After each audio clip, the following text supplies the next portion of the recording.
لما نسمع اسم النبي لازم نصلي عليه اللهم الحمدللہ ابھی بڑی عید آنے والی ہے، قربانی کا موقع ہے، اور قربانی اتنی بڑی اہم اور ضروری اللہ کی طرف سے ایک عبادت ہے کہ جس کو ہم مسلمانوں کو خوشی سے ادا کرنا چاہیے۔ قرآن میں اللہ تعالیٰ نے آدم علیہ السلام کے 2 بچوں کا ذکر کیا اور فرمایا کہ اذ قربا قربانا فتقبل من احدہما، تو حابیل اور قابیل آپس میں ان کا جھگڑا ہوا تو ایک بیٹے نے، حابیل نے قربانی کی اور اس کو اللہ کے لیے پیش کر دیا، تو اللہ تعالیٰ نے اس کی قربانی کو قبول کر لیا۔ تو جب سے انسان ہیں آدم علیہ السلام، اس وقت سے قربانی کا حکم چلا آ رہا ہے، اور اللہ نے قرآن میں فرمایا کہ لِكُلِّ أُمَّةٍ جَعَلْنَا مَنْسَكًا، کہ ہر امت کے لیے ہم نے قربانی جو ہے اس کو رکھا ہے۔ تو ساری امتوں نے قربانیاں کی ہیں۔ موسیٰ علیہ السلام نے عرض کیا ربی اجد فی الالواح امتاً، کہ یا اللہ میں نے ایک ایسی امت کی تعریف اپنے صحیفوں میں لکھی ہوئی دیکھی ہے، صدقاتہم فی بطونہم یأکلونہا، کہ جو قربانی وغیرہ کریں گے اور اس کا گوشت وہ خود ہی کھا لیں گے، کیونکہ پہلی امتوں کا دستور یہ تھا کہ وہ قربانی جب کرتے تھے تو وہ اپنی قربانی کا گوشت نہیں کھا سکتے تھے، ایک بوٹی کھانا بھی ان کے لیے حلال نہیں تھا۔ سارا جانور میدان میں لا کے ڈال دیتے، آسمان سے بجلی آتی اور اس کو جلا دیتی تو سمجھ لو قبول ہے۔ اگر بجلی نہیں آئی تو پڑا پڑا وہ جانور گل جائے، سڑ جائے، اسے کوئی اور کھا لے، لیکن یہ جو قربانی کرنے والا ہے یہ اس کو نہیں کھا سکتا تھا۔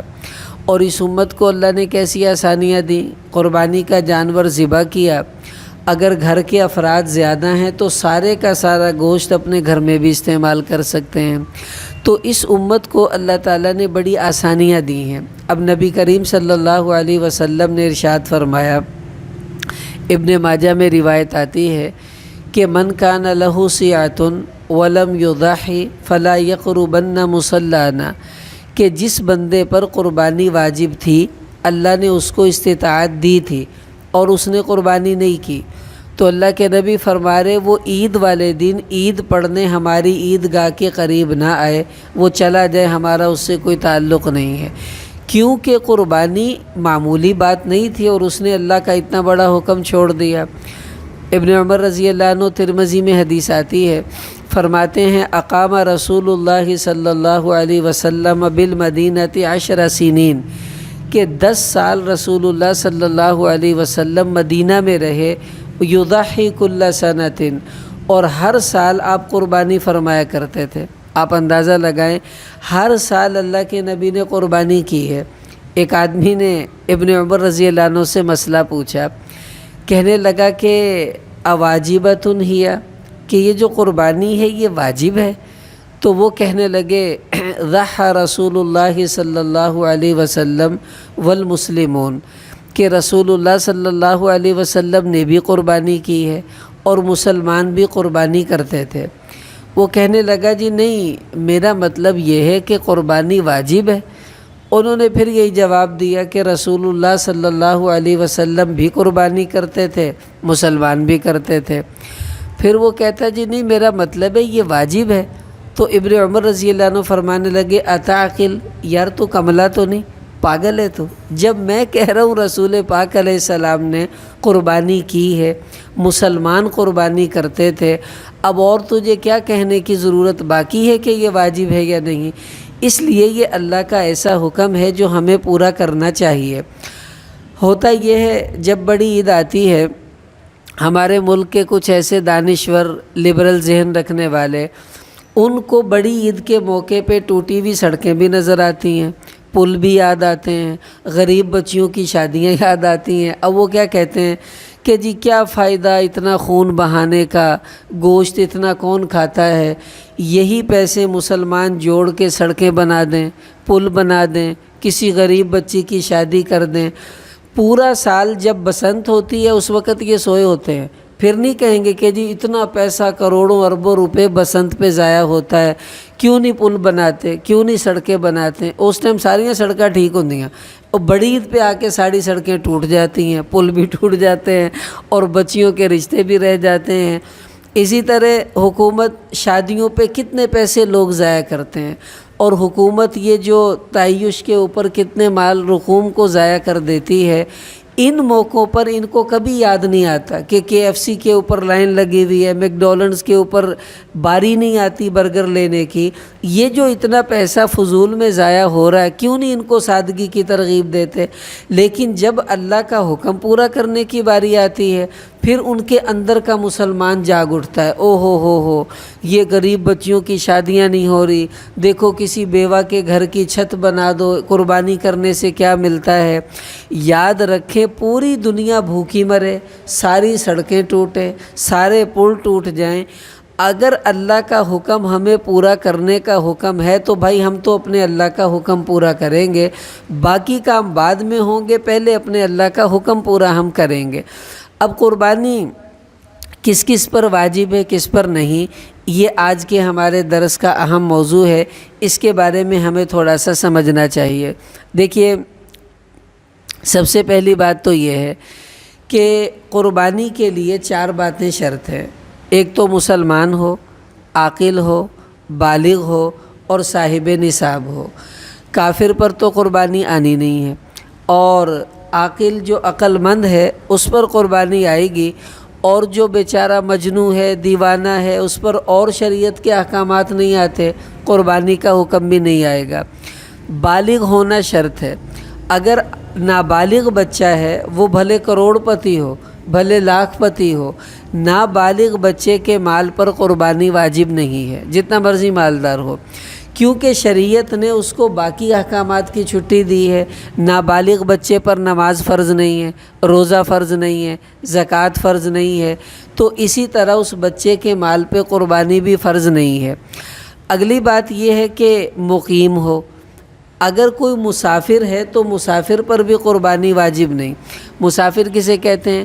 جو 15 دن سے کم 78 کلومیٹر سے زیادہ کا سفر کر رہا ہے، اور اس کو عید کے دنوں میں اسی سفر کی حالت میں رہنا ہے، تو ایسے آدمی پر عید والے دن کی جو قربانی ہے اس کا وجوب ساقط ہو جاتا ہے، چونکہ مسافر پر قربانی نہیں ہے۔ مصنف عبدالرزاق حدیث کی کتاب ہے، اس میں صحابہ کا عمل نقل کیا گیا کہ جب کانوا اذا شہیدوا ضحوا، جب صحابہ اپنے شہر میں ہوتے تو قربانی کیا کرتے تھے، وَإِذَا سَافَرُوا لَمْ يُضَحُّوا، اور جب وہ سفر میں چلے جاتے تھے اس موقع پر صحابہ قربانیاں نہیں کیا کرتے تھے، چونکہ مسافر پر قربانی نہیں ہے۔ ہاں، اگر مسافر اپنی طرف سے قربانی کرنا چاہے تو منع بھی نہیں ہے، کیونکہ بہت سے صحابہ نے سفر کی حالت میں بھی قربانیاں کی ہیں، تو ایسی قربانی نفلی قربانی شمار ہوگی، واجب قربانی مسافر پر نہیں ہوا کرتی۔ پھر صاحب نصاب ہونا یہ بھی شرط ہے۔ جو بندہ صاحب نصاب نہیں اس پر قربانی واجب نہیں۔ اب ہمیں کیسے حساب کرنا ہوگا قربانی کا، تو اچھی طرح سمجھ لیں۔ 5 قسم کے لوگ ہیں جن کو اپنا اپنا حساب کرنا ہوگا۔ سب سے پہلے تو وہ آدمی جس کے پاس صرف سونا ہی سونا ہے، نہ اس کے پاس چاندی ہے نہ کوئی اور چیزیں ہیں، تو اس نے دیکھنا میرے پاس صرف سونا ہی سونا ہے، کیا میرے پاس اتنا سونا ہے کہ اگر میں اسے بیچوں تو آج کل کے حساب سے اس کی قیمت جو ہے، علماء نے اس کا ایک نصاب دیکھیں، موٹا سا میں عرض کروں۔ بہت سے لوگ یہ سمجھتے ہیں کہ جس پر زکوٰۃ واجب ہے اسی پر قربانی واجب ہے، جس پہ زکوٰۃ واجب نہیں اس پر قربانی واجب نہیں۔ خوب اچھی طرح سمجھ لیں، ایسا کوئی حساب نہیں ہے۔ اصل میں ہوتا یہ ہے جس پہ زکوٰۃ واجب ہے اس پہ قربانی بھی واجب ہے، یہ بات تو ٹھیک ہے، لیکن بہت سے لوگ ایسے ہیں جن پر زکوٰۃ واجب نہیں لیکن قربانی واجب ہوتی ہے۔ کیوں؟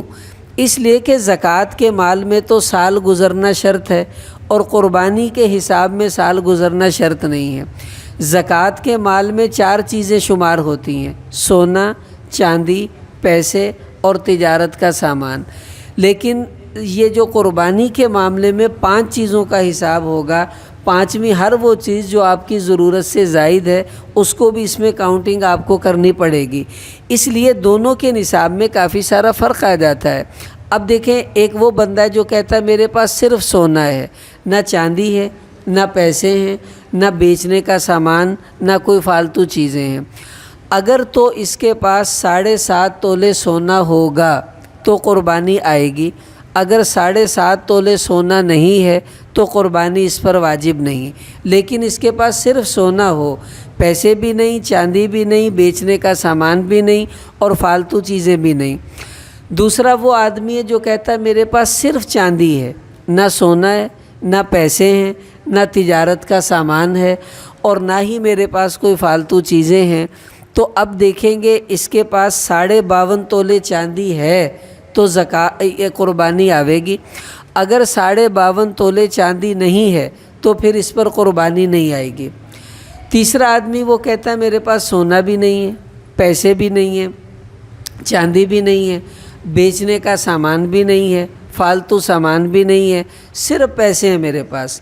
اب اگر اس کے پاس صرف پیسے ہی پیسے ہیں تو دیکھا جائے گا اس کے پیسے کتنے ہیں۔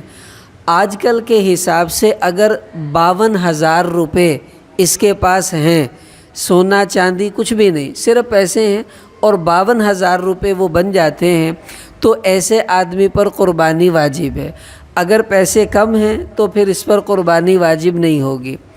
چوتھا آدمی وہ کہتا ہے میرے پاس سونا بھی نہیں ہے، چاندی بھی نہیں ہے، پیسے بھی نہیں ہیں، ہاں بیچنے کا سامان میرے پاس ہے، دکان کا سامان، کوئی بھی چیز بیچنے کے لیے ہے، تو اگر وہ بیچنے کی چیز ایسی ہے کہ اس کی قیمت 52,000 روپے ہے تو پھر اس پر بھی قربانی واجب ہوگی۔ اگر 52,000 نہیں ہے تو پھر اس پر قربانی واجب نہیں ہوگی۔ پانچواں وہ آدمی ہے جو کہتا ہے نہ میرے پاس سونا ہے، نہ چاندی ہے، نہ پیسے ہیں، نہ بیچنے کا سامان ہے، ہاں ضرورت سے زائد سامان میرے پاس ہے، ایک مکان ہے ضرورت سے زائد ہے، کوئی دکان یا پلاٹ خریدا ہوا ہے وہ ضرورت سے زائد ہے، گھر کے اندر جو سینریاں ہیں، اسی طرح وہ جو زینت کا سامان ہے، یہ سب چیزیں ضرورت سے زائد ہیں، فالتو فرنیچر پڑا ہوا ہے، خراب موٹر سائیکل کھڑی ہے، سائیکل کھڑی ہے، کوئی چیزیں خراب پڑی ہوئی ہیں، مشینری وغیرہ، تو یہ سب سامان ایسا ہے جو آپ کی ضرورت سے زائد ہے۔ ان سب کو اگر آپ بیچیں اور ان کی قیمت 52,000 بن جاتی ہے آج کے حساب سے تو پھر قربانی واجب ہوگی، اگر نہیں تو پھر قربانی واجب نہیں۔ چھٹا وہ آدمی ہے جو کہتا ہے میرے پاس ان 5 چیزوں میں سے کوئی چیز بھی پوری نہیں ہے، کچھ سونا ہے، کچھ چاندی ہے، یا کچھ پیسے ہیں، کچھ بیچنے کا سامان، کچھ فالتو سامان، یعنی سونا 7.5 تولے نہیں ہے، چاندی 52.5 تولے نہیں ہے، پیسے 52,000 روپے نہیں ہیں، اسی طرح باقی چیزیں بھی تھوڑی تھوڑی ہیں۔ تو جتنی بھی ان 5 میں سے جتنی چیزیں بھی ہیں 2 کم سے کم ہونی چاہیے، جو بھی ہوں، تو ان سب کی قیمت کو جمع کریں گے۔ مثلا اس کے پاس سونا نہیں ہے، 2 تولے چاندی ہے، کچھ بیچنے کا سامان، کچھ فالتو سامان، کو 5-7 ہزار روپے بھی ہیں، ان سب کو جمع کر کر دیکھنا ہے۔ جو معیار ہے وہ آج کل کے حساب سے 52.5 تولے چاندی کی قیمت ہے۔ چاندی کی قیمت آج 1,000 روپے تھی، تو اس سے پتہ چلا کہ 52,500 روپے یہ میرٹ ہے شریعت کا۔ اگر آپ کے پاس ان سب چیزوں کو جمع کر کر دیکھیں گے اور 52,500 روپے جمع ہو جاتے ہیں تو پھر آپ صاحب نصاب ہیں، آپ پر قربانی آئے گی۔ اب حساب کرنا کیسے ہے؟ سب سے پہلے آپ دیکھیں سونا آپ کے پاس جتنا بھی ہے اس کو جمع کر لیں، مثلا 1 لاکھ روپے کا سونا ہے۔ پھر آپ دیکھیں چاندی کتنی ہے، بالفرض آپ کے پاس 20,000 کی چاندی ہے۔ پھر آپ نے دیکھا پیسے کتنے ہیں، پیسے یہ نہیں کہ جیب والے، پیسے جو جیب میں ہیں وہ بھی، جو بینک میں ہے وہ بھی، اور جو آپ نے قرض دیا ہوا ہے اور ملنے کی امید ہے وہ بھی، جو کمیٹی جمع کروائی ہے ابھی نکلی نہیں ہے وہ بھی، انشورنس میں جو پیسے جمع کوائے ہیں اور ابھی آپ نے لیے نہیں ہیں وہ بھی، اور جو سیکیورٹی کے لیے پیسے جمع کروا رکھے ہیں وہ بھی، اسی طرح کسی کو کوئی چیز بیچی ہے اس سے بھی پیسے لینے ہیں وہ بھی، آپ کے پاس کوئی بانڈ پڑے ہوئے ہیں وہ بھی، کسی غیر ملک کی کرنسی پڑی ہوئی ہے، ڈالر ہیں، پاؤنڈ وغیرہ، ان کو جمع کریں۔ تو یہ تمام پیسے ہی پیسے ہیں، ان سب کو جمع کر کے دیکھیں کتنے بن گئے ہیں۔ پھر آپ یہ دیکھیں کہ بیچنے کا سامان آپ کے پاس کیا ہے۔ دکان میں جو کچھ بھی ہے سب کچھ بیچنے کے لیے ہوتا ہے، گودام میں جو کچھ پڑا ہے وہ سب بیچنے کا سامان ہے۔ کوئی پلاٹ آپ نے خریدا تھا، کوئی مکان خریدا تھا بیچنے کی نیت سے، یہ بھی مال تجارت ہے۔ ان سب کی قیمت کو آپ جمع کریں۔ پھر پانچویں چیز، جو فالتو چیزیں گھر میں پڑی ہوئی ہیں، کباڑ کا جتنا بھی سامان ہے وہ سارا جمع کریں، اور جو آپ نے سینریاں لگائی ہوئی ہیں، جو شو پیس رکھے ہوئے ہیں، یہ سب ضرورت سے زائد ہیں، ان سب کی قیمت کو بھی آپ کو شمار کرنا پڑے گا۔ اب ان سب کو آپ نے جمع کیا، بالفرض یہ بن گئے 5 لاکھ روپے۔ اب آپ یہ دیکھیں آپ کے اوپر قرضہ کتنا ہے جو آپ نے لوگوں کا دینا ہے، 3 لاکھ قرضہ ہے۔ پھر یہ دیکھیں اس مہینے بچوں کی فیسیں کتنی بنتی ہیں، بجلی کا، پانی کا، گیس کا بل کتنا آپ کا آتا ہے، اور دکان کا کرایہ، مکان کا کرایہ وہ آپ نے کتنا دینا ہے، دودھ والے کے کتنے پیسے دینے ہیں، بچوں کی اسکول کی فیسیں کتنی دینی ہیں، ملازم کی تنخواہیں کتنی دینی ہیں، پچھلی کوئی زکوٰۃ رہتی ہے وہ کتنی باقی ہے، ان سب کو آپ نے جمع کیا، بالفرض یہ بن گیا 4 لاکھ روپے۔ اب 5 لاکھ کے آپ مالک تھے، 4 لاکھ آپ کے اوپر یہ قرض ورز ہے۔ اب آپ اس کو نکالیں گے، باقی 1 لاکھ روپیہ بچ گیا ہے، آپ پر قربانی واجب ہے۔ اگر باقی 53,000 روپے بھی بچ جاتے تو بھی آپ پر قربانی واجب ہونی تھی، اور اگر آپ کے پاس بچے 50,000 روپے، 40,000 روپے، تو اب آپ صاحب نصاب نہیں ہیں، اب آپ پر قربانی واجب نہیں۔ قربانی کا ہے کہ 10 ذی الحجہ، 11 ذی الحجہ، 12 ذی الحجہ کی مغرب تک، ان 3 دنوں کے اندر اگر آپ کے پاس اتنے پیسے آ جاتے ہیں، یا کوئی ایسی چیز آ جاتی ہے جو بیچنے والی ہے، کوئی سونا آ گیا، کوئی چاندی آ گئی، جس کی قیمت اس دن 52.5 تولے چاندی کے برابر ہو، جو آج کے حساب سے 52,500 بنتی ہے، تو آپ کو پر اسی دن قربانی کا کرنا واجب ہوگا۔ یہ نہیں سوچنا لو جی یہ پیسے تو آج ہی آئے ہیں، مثلا کوئی آدمی فقیر ہے، کسی آدمی نے عید والے دن اس کو 60,000 روپے دے دیے، اب وہ 60,000 کا مالک بن گیا، اب آج ہی اس پر قربانی واجب ہو گئی ہے۔ اب آپ کہیں گے لو جی مشکل سے 53,000 بچے، اب میں 53,000 کا بکرا لے آیا تو میرے پاس تو کچھ بھی نہیں بچے گا۔ آپ کو کہا کس نے آپ بکرا لے کر آئیں؟ آپ بڑے جانور میں حصہ ڈال دیجئے، 9,000 10,000 کا حصہ پڑے گا، باقی سارے پیسے آپ اپنی ضرورت میں استعمال کیجئے، کیونکہ اللہ تعالیٰ ظالم نہیں ہے کہ بندے کا سارا مال اللہ تعالیٰ لے لیں۔ اللہ اسی پر بوجھ ڈالتے ہیں جو بوجھ کو اٹھا سکتا ہو، ورنہ کسی پر بوجھ اللہ تعالیٰ نہیں ڈالا کرتے۔ اب دیکھیں ہمارے عذر کیا ہوتے ہیں قربانی نہ کرنے کے۔ بعض لوگ کہتے ہیں جی پیسے تے ہے گیا پر میں بچی دا ویاہ کرنا وا، ہن دسو میں کیویں قربانی کراں؟ بھئی بچی کی شادی کے لیے پیسے کتنے جوڑے ہوئے ہیں؟ 5 لاکھ، اور قربانی کتنے کی کرنی ہے؟ 10,000 کی۔ بھی 10,000 اگر نکل جائیں گے تو کیا بچی کی شادی رک جائے گی؟ کتنی بے وقوفی کی بات ہے۔ پیسے تو ہیں پر میں نے مکان بنانا ہے تو اب میں قربانی کیسے کروں؟ بھئی مکان جب بنائیں گے تو لاکھوں میں مکان بننا ہے، اور قربانی ساری 9-10 ہزار میں حصہ ڈل رہا ہے، تو آپ بتائیں 10,000 نکلنے سے آپ کا کون سا محل نہیں بن رہا؟ اس سے تو کوئی فرق نہیں پڑتا، 10,000 کی تو چند سیمنٹ کی بوریاں آنی ہیں، تو اس کا کون سا فرق پڑنے لگا ہے؟ اللہ اور دے دیں گے، گھبرانے کی ضرورت نہیں ہے۔ بعض لوگ کہتے ہیں پیسے تو ہیں لیکن وہ میں نے تو حج کے لیے جوڑے ہوئے ہیں، تو کوئی بات نہیں، 10,000 کم ہو جائیں گے تو آپ کا کون سا حج رک رہا ہے؟ حج تو لاکھوں میں ہونا ہے نا۔ اللہ نے آپ کو اتنے پیسے دے دیے کہ آپ حج کر سکیں گے، تو کوئی بات نہیں، اگر 10,000 کم ہو گئے اللہ اور عطا فرما دیں گے۔ لیکن یہ عذر نہیں ہے کہ آپ یہ کہہ دیں کہ جی میں نے حج کے لیے پیسے جوڑے ہوئے ہیں، اگر قربانی کی تو پیسے کم ہو جائیں گے، میں حج کیسے کروں گا؟ تو بھائی اگر حج کے پیسے کم ہو جائیں گے تو آپ پہ حج واجب ہی نہیں، تو آپ کو جانے کی ضرورت کیا ہے؟ قربانی تو واجب ہے، پہلے ہوتا نہ بیڑلا، حج باچو میں کیا جائے گا؟ تو جو حکم پہلے اس کو بھائی پہلے پورا کرنا چاہیے۔ بعض لوگ کہتے ہیں جی میں میں ਤਾਂ ਬਿਮਾਰ ਹਾਂ, ਹੁਣ ਮੈਂ ਕਿੱਦਾਂ ਕੁਰਬਾਨੀ ਕਰਾਂ।